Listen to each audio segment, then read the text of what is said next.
Another Waffle House aficionado, Mike Huckabee, is here, former Arkansas governor. I like my hash brown bowl covered and smothered, for those who are wondering.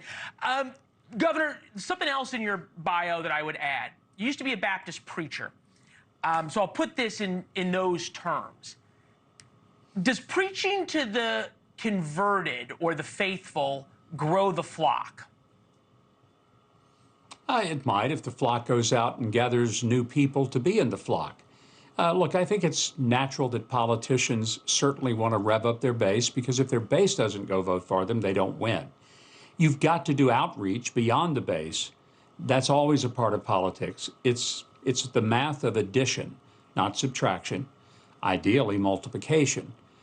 But you have to keep your troops rallied. If they're not excited, if they're not willing to march into hell with a water pistol, you're not going to win the election. So it's a balance. Okay, fair enough. And you just said rally. That means rallies, which used to be, I mean, you remember 2016. You and I were there together at some of these rallies. They were every day. There were multiples every day. Now it's been a week. This happened today, and we don't really cover the horse race in the polling, because polling shows a lot of stuff, but an interesting thing happened today. Hasn't happened in almost 10 months. October 15th, 2023 was the last time a Democrat was ahead of Donald Trump. That was Joe Biden.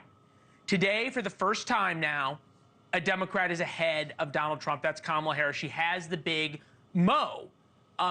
How do you practice addition from Mar-a-Lago? I think you got to look back. Donald Trump has done multiple rallies all of this spring, all of this year. He'll be on the road doing rallies.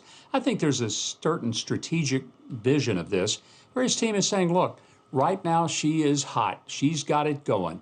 The press has given her a daily tongue bath. They're falling all over themselves about Tim Walz. Let them have their time. And then it's going to be their convention. They'll get a bump from that, no doubt about it.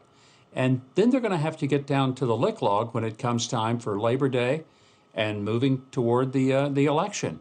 That's when it's going to get serious. In the meantime, I think we're all waiting to see, does Kamala Harris have any policy positions? Does she have any intention to go on your show? Or for that matter, anybody's show? My gosh, she hadn't even been on Morning Joe. And I'll cut her some slack that most Republicans want. It's a smart political move, and I understand the strategy of it.